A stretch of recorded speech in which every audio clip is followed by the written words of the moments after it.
In this module, let us learn about the indicators of development. Development of a nation or a country depends upon many factors. Let us learn about some factors and indicators that indicate the development in a country. The income factor. There is no denying the fact that income is an important factor which contributes to development. We all want a regular job, decent pay, good earning, etc. In short, everyone wants more regular source of income. In addition to more income, most of the people seek other things like freedom, the equality of treatment, security of life and health, and educational facilities. However, it should be noted that money can provide us material things, but the quality of life also depends on so many other factors.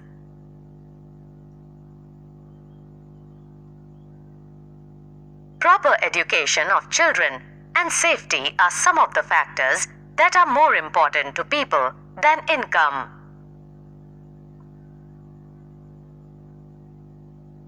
Thus, development goals before people are not only related to income, but also certain other important things in life.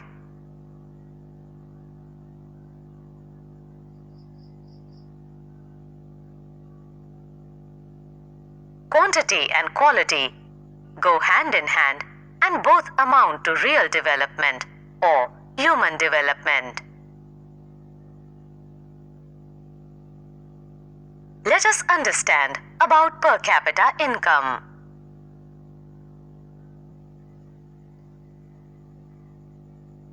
The total income of a country is the income of all the residents of the country.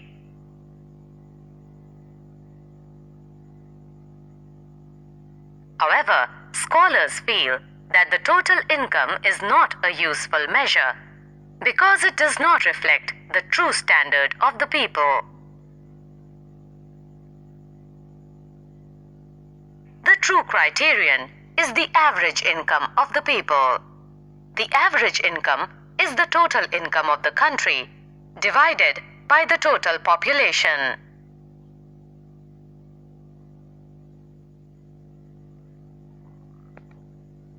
It truly reflects the standard of the people. This average income is also called the per capita income.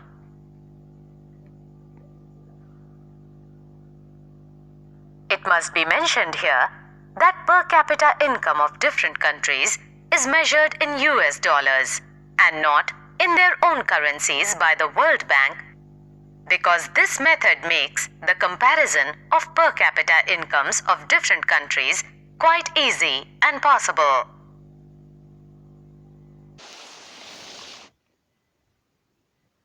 When we look at individual aspirations and goals, we find that people not only think of better income, but also have goals such as security, respect for others, equal treatment, freedom, etc. in mind.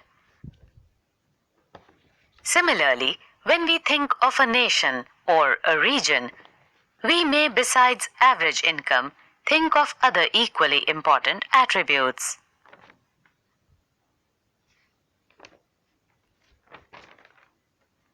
This means that on an average, a person in Punjab earned Rs 26,000 in 1 year. Whereas, on an average, a person in Bihar would earn only around Rs 5,500.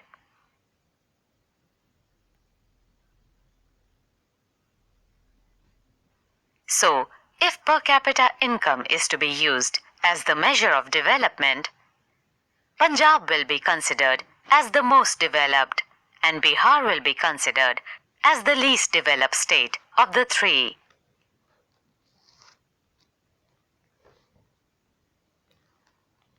Now let us look at certain other data pertaining to these states. What does this table show? The first column of the table shows that in Kerala, out of 1,000 children born alive, 11 died before completing 1 year of age.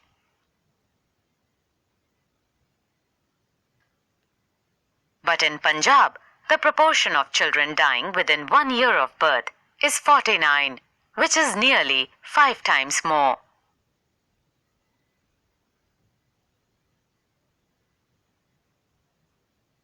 However, on the other hand, the per capita income of Punjab is much more than Kerala, as shown earlier. Now try to think of parents whose children die before they even celebrate their first birthday.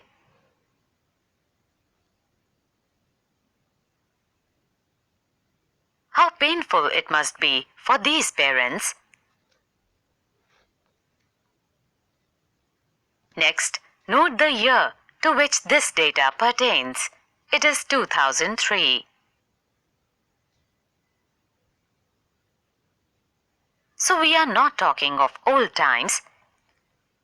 It is 56 years after independence when our metro towns are full of high-rise buildings and shopping malls. The problem does not end with infant mortality rate. The last column shows that more than half of the children in Bihar do not even get to go to school. This means that if you went to school in Bihar, more than half of your class would be missing. Those who could have been in school are not there. Then the question arises, how is it that the average person in Punjab has more income than the average person in Kerala, but lags behind in these crucial areas?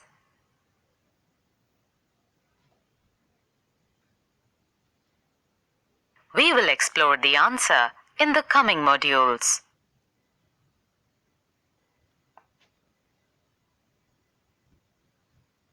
You might ask if development can mean different things.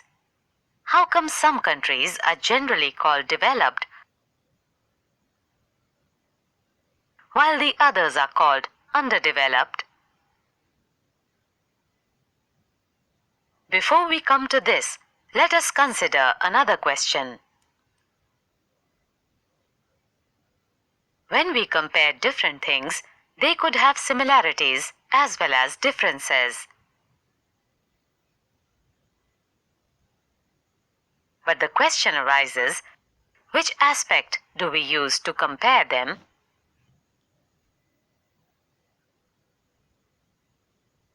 Let us take this example. Let us look at the students in the class itself. How do we compare different students?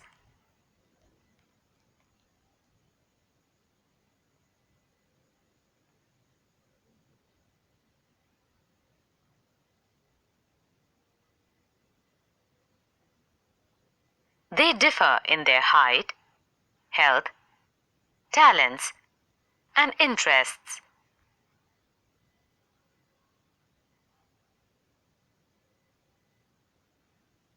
The healthiest student may not be the most studious one.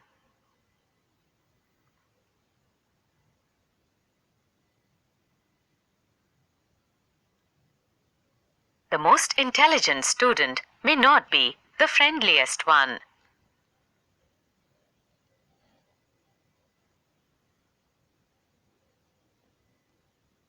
So how do we compare students?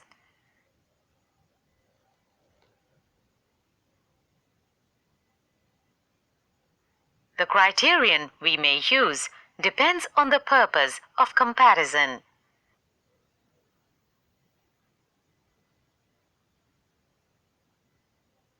we use a different criterion to choose a sports team, a debate team, a music team, or a team to organize a picnic.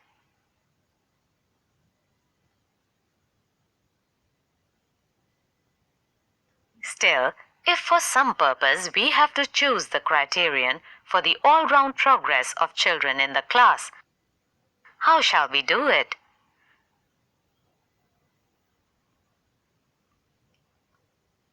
Usually, we take one or more important characteristics of the persons and compare them based on these characteristics.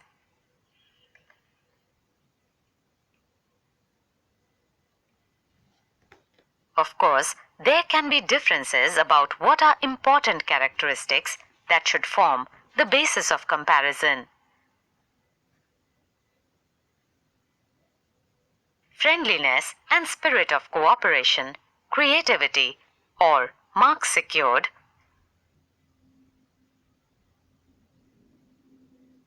This is true of development too.